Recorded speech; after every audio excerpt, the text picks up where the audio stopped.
Mūsų mokykla darželis yra vienintelė Baisogaloje, daugiau ikimokyklinių įstaigų ir pradinių mokyklų nėra.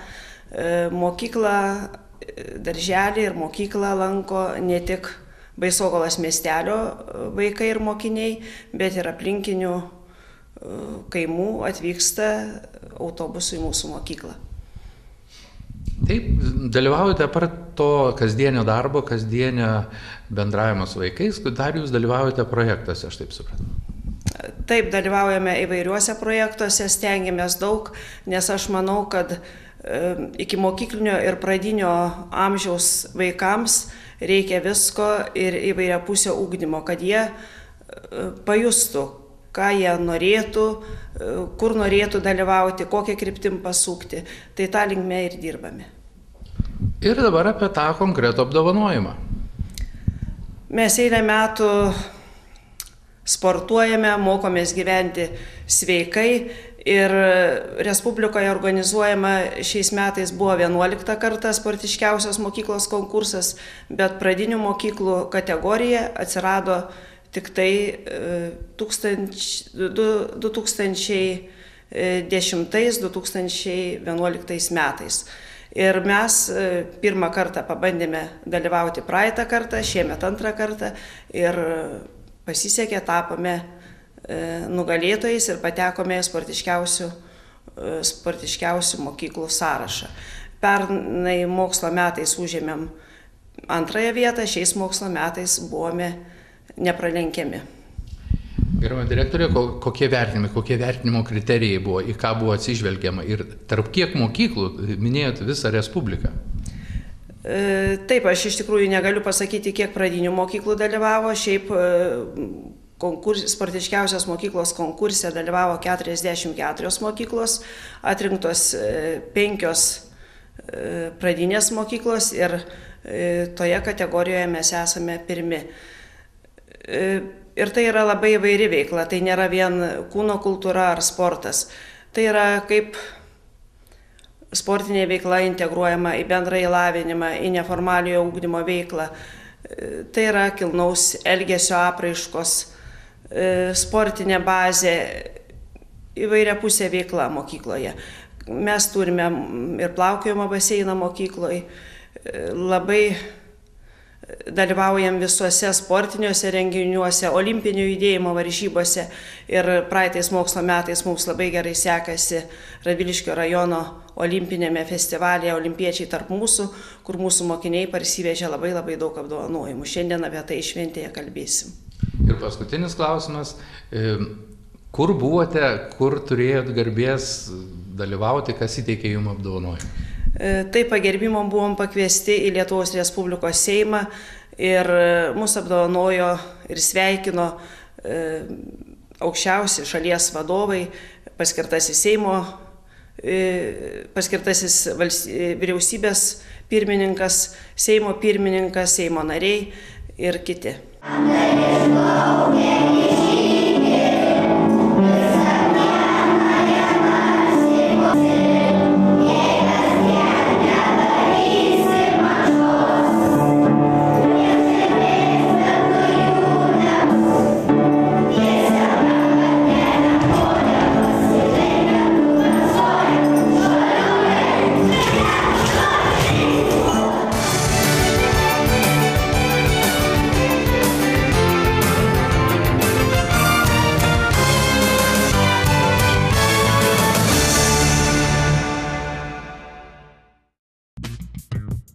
O iš praėjusių metų 3 įdomesni nesikartojantys spindulėliai – pagarba 100-metei, vyresniam – vienas svarbiausių padorios visuomenės vertybių.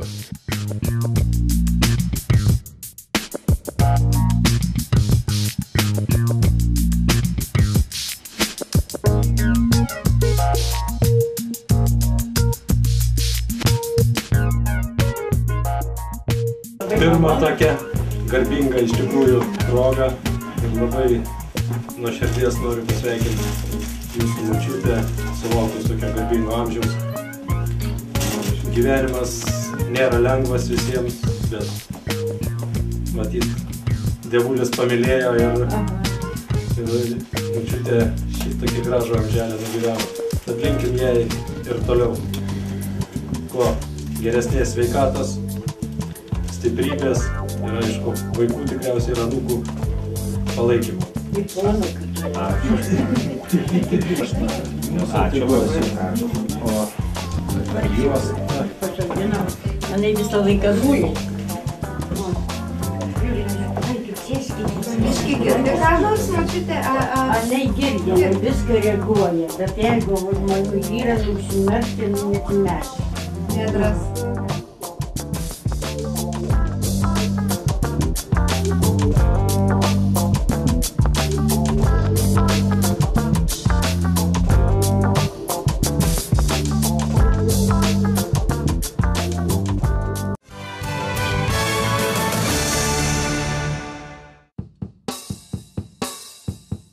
Antras spindulėlis – kūrybinis, įrodantis, kad tik kūrybiška visuomenė gali tobulėti.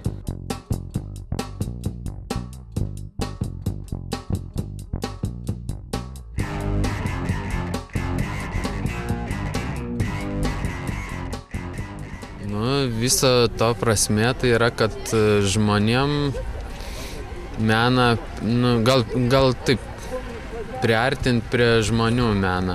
Ir kad tai nebūtų tik tai kažkokiuose uždarose erdvėse, galerijose, kur dažniausiai paprasti žmonės neateina arba ten labai retai užeina.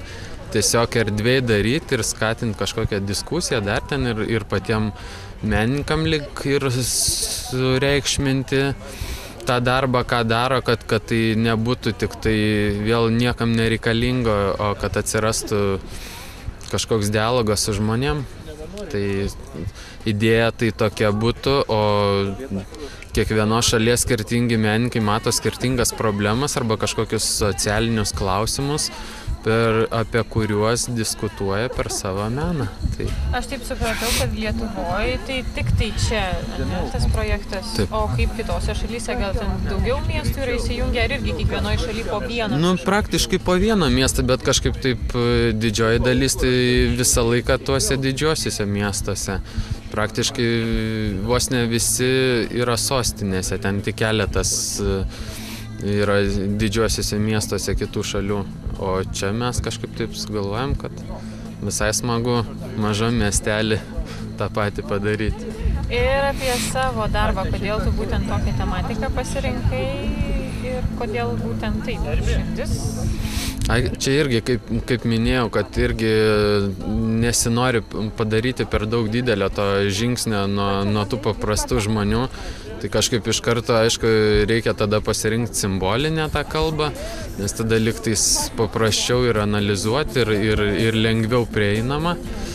Tai dėl to, o paskui kažkaip dėl ko emigracija, tai vėl dėl tų pačių žmonių, kurie čia gyvena ir dažnas yra išvykęs arba ruošiasi išvykti, tai dėl to kažkaip, man atrodo, aktuali tema ir per tos simbolius taip sužaista.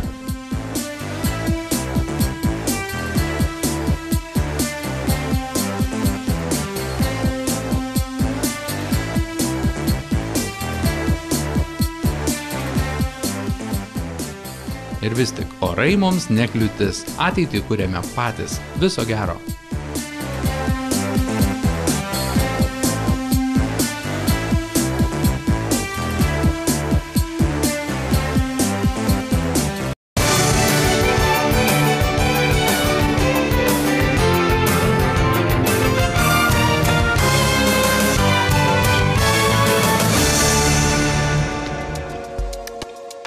Ir trečioji vertybė – jaunimas, kuriam kurti moralę ateitį, norint gyventi nebijant jos, žemės drebėjimų ir visko, kas gąsdina mus ateityje. Pačią idėją galbūt galima sakyti pasiskolinom iš Aistės Milgevičiūtės praėjusiais metais per visą Lietuvą nuvilnijusio projekto Broliai. Jis mum atnešė tokią partizaninę, sakyčiau, dvasią. Ir mes įvertinę tai, kad turim labai įdomią visoje Lietuvoje istorinę vietą, būtent Minaičių kaimą, su gyvais tų įvykių liudininkais. Sumanėm tą pačią galbūt idėją perteikti kitoj vietoje ir truputį kitom aplinkybėm, sakyčiau taip. Tai ta idėja yra kokia? Ką norima prisiminti, ką visuomeniai priminti? priminti jauniems žmonėms visų pirmiausia apie labai neseną partizaninę istoriją. Ir tuo pačiu, kaip šiandien, kodėl čia šiandien susirinkom, kad paminėti Krašto apsaugos dieną tiesiog savo buvimu čia jaunų žmonių ir pagerbti, aišku, visų kovų dalyvius, karius, žuvusius galbūt žmonės, kad jauni žmonės nėra abejingi tokiem įvykiam. Tai galbūt kas nežino, priminkime šitą vietą, būtent kokią istoriją mena, kas kada čia... Čia pasirašyta 49 metų partizanų deklaracija, labai svarbius pagrindus sudėjusi visai dabartiniai demokratiniai Lietuvai, gal taip galėtumėm pasakyti. Ir būtent šitos sodybos savininkė pati labai įdomiai papasako, kaip anais laikais, kas čia yra įvykę toj sodyboje ir yra gyva istorijos pamoka, kitaip nepavadinsi. Na ir programa akivaizdu įdomi, tokia lyg ir nukeliant į praeitį, ar ne? Tai iš tikrųjų kokią tą programą turit ir kas joje, nes matau jaunus žmonės. Dalyvauja visi norintys iš mokyklų. Pirmiausia, vertinamas prisistatymas, partizaninė tematika komandų, paskui asambliažų konkursai, jeigu matysit prie scenų išdėlioti atskiri darbai, orientacinis žygis, kuri padeda organizuoti mums šaulių visą komandą, ir viktorina. O viktorina tai bus istorinė kažkokia? Taip, istorikės Aistės Čepulytės parengti klausimai ir veda Alvydas Tamošiūnas, istorinė tokia viktorina. Tai kiek sulaukėte tų komandų, iš tikrųjų, ar sulaukėte dėmesio iš jaunų žmonių? Šiandien iš tikro dirbam tokiom ekstremaliom sąlygom, nes atvažiavę čia net nebuvo elektros, nes nuo oro sąlygų priklauso. Tai kas išsigando oro?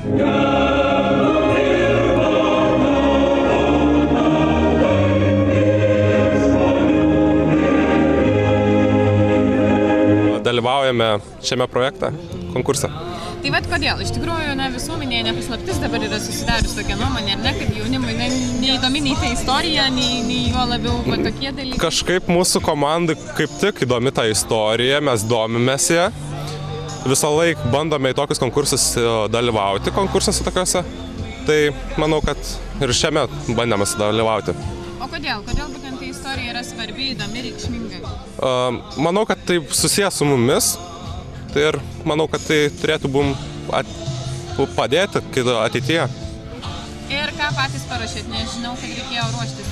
Asambliažą, ten yra padėtas. Taip pat istorinės žinias pasirašėm ir sportinės.